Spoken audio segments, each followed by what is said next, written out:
Yo, what's good? What's going on, man? Salute to everybody tuning into the channel. You know what I mean? It's your boy Aceito. We got to get into this Ghostface Killah Supreme Clientele 2 album, man. Listen, this has been a extraordinary, phenomenal 2025 for hip-hop, bro. This second quarter, even the fourth quarter, this is looking to be like the rebirth of the hip-hop that me and you once fell in love with. You know what I'm saying? Like, I'm talking about the early 90s.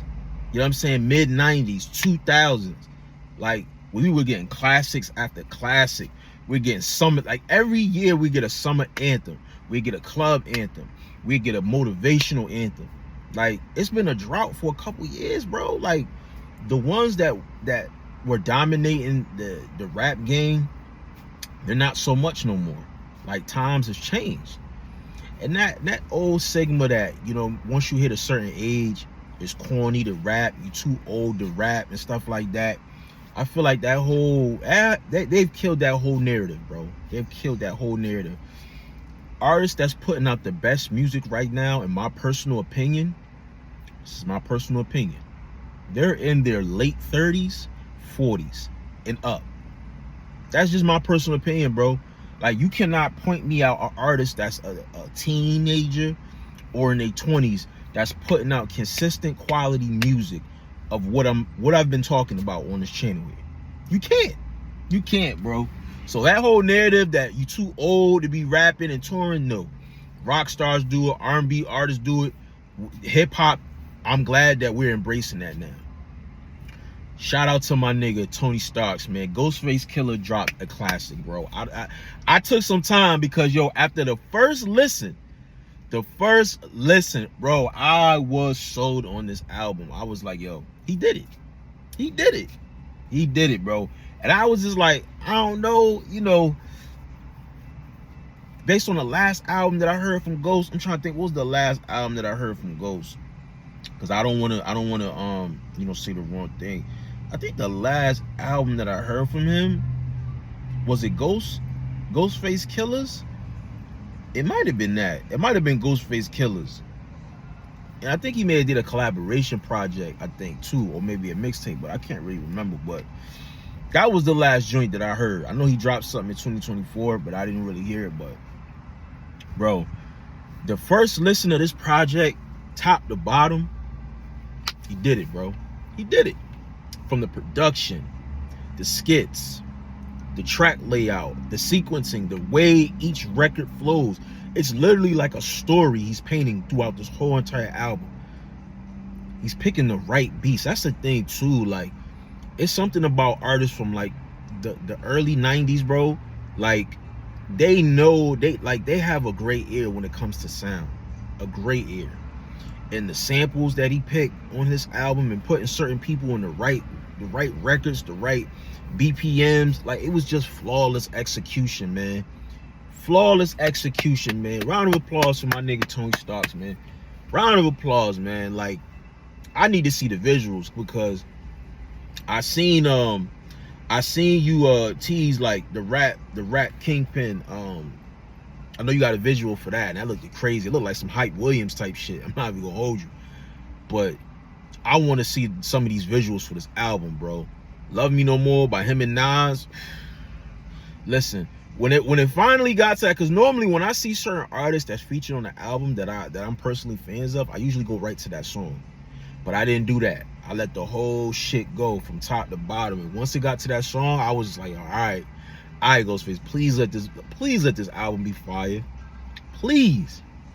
And another thing, before I get into that, I like how now certain artists are incorporating the DJ aspect. I'm telling you, bringing back that feel from the 80s and the 90s when mixtapes was popping, where you are artist and you got a project coming out, you went to a Clue, you went to a Big Mike, you went to a K Slay, you went to you know what I'm saying, Envy, like, you went to Drama, you know what I'm saying, like, you went to these DJs to get the tags, to get the hosting, to kind of push and get the stamp for your project. And it's like sometimes your project was like missing like that one ingredient, and that one ingredient was like that DJ.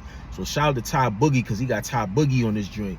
But when Ty Boogie got on New Nas, that beat drop, and then I said, he did it. He did it. I was like, yo, nigga Ghost went crazy. Then my nigga Nas, man. Oh my God.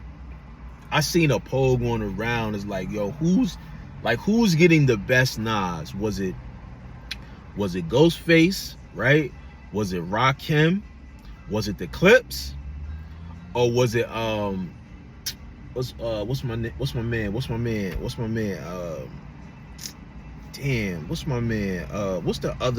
other joint that Nas did? Hold up, y'all. Hold on, I'm catching a brain freeze for some reason. Slick Rick. It was Slick Rick. He did a joint with Slick Rick.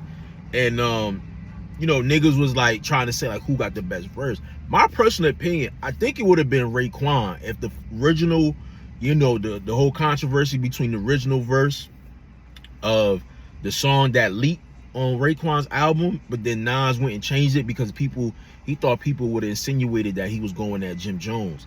That verse was crazy. The second one he redid was good too, but that first verse was crazy. I wish he would have left that on there, bro. Could you imagine with that verse, and then you hear the Clips verse, and then you hear this verse? He's still undisputed in my personal opinion. Nigga, Nas catching wreck so crazy. Nas, Ghostface, Clips, all these niggas catching wreck so crazy. They got Jay in the studio. Jay's in the studio cooking up. You know what I'm saying? So yeah, when I heard that, I was sold, bro. But I mean, you listen for yourself. You know what I'm saying? You got the intro, you got Redman talking, kind of like, you know, kind of wheeling you into what you about to expect to hear. Like, sample 420 is crazy. The Curtis May joint is crazy with Styles P and Conway. I love that joint. Iron Man, Georgie Porgy, yo, the way he flipped that sample, crazy. Even the vocal range, the nigga Ghost got a little vocal range on him, bro. That was crazy. Of course, Rap Kingpin, beatbox was crazy. I was fucking with beatbox. That was hard. Break beats was crazy too. The skits, bro. The skits was hilarious, bro. The jail skits was hilarious, bro. Then the trial, I like that. That was like a record where I guess Rakim and Ghostface were kind of on trial, and then you had Reek the Villain. Salute to my nigga Reek the Villain, man. You know what I'm saying? LI shit. Reek the Villain was on there. I think he was like the prosecutor, and then I believe Method Man was the judge. You know what I mean? Like the way they painted that whole record out, and the Jizzle was on there too. That was fire. Soul Thing was cool. I fucked with Candyland. The Lenny Green skit was funny as hell. You My Friend. That's like another standout for me, bro. That record touched me, bro. When I heard that record, I sent that to the group chat to my niggas, bro. Like, that record is fire, bro. I'm talking about the real love. You know what I'm saying? Not that LUV shit. Like, that was, yo, that shit was fire, bro. I'm fucking with this shit top to bottom. Yo, like, this is gonna be in rotation for the rest of the year, bro. Like, I'm talking when I go to work, I'm going to gym, get the money, clean the crib, get fresh. Like, Ghostface giving you all of that. I even ordered the vinyl, bro. Like, when an album is classic for me, I'm ordering the vinyl. You know what I'm saying? So when y'all see the vinyl on here, y'all know, like, oh yeah, Aceito, that's a classic. I gotta get that. Like, real talk, bro. Salute to Tony Starks, man, for delivering an incredible body of work. If you've not heard the album, please, you're doing yourself a disservice, man. Salute to the whole Wu-Tang, man. They was just on tour. You know what I mean? Now they back home dropping fire projects back to back. So I'm looking, are we gonna get Spec the Deck? Are we gonna get the Jizza? We gonna get the RZA? Like, come on. And it's not gonna stop. You know what I mean? We got Eric Sermon just announced he releasing a whole full body album along with a documentary series. Like, this shit is incredible, bro.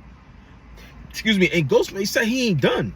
He's about to drop again. And he said him and Sheek Luch got a collaborative album about to drop real soon too. He working on a cartoon album. Like, the creativity right now in hip-hop is just amazing, bro. I'm loving it, man. Let me know what y'all think of this album, man, in the comment section, man. Subscribe to the channel. Hit the like for me. Subscribe, man. Leave something in the comment section for me. Come on, let's get this joint to 1,000. You know what I'm saying? It's your boy Aceito. I'm out of here. Peace.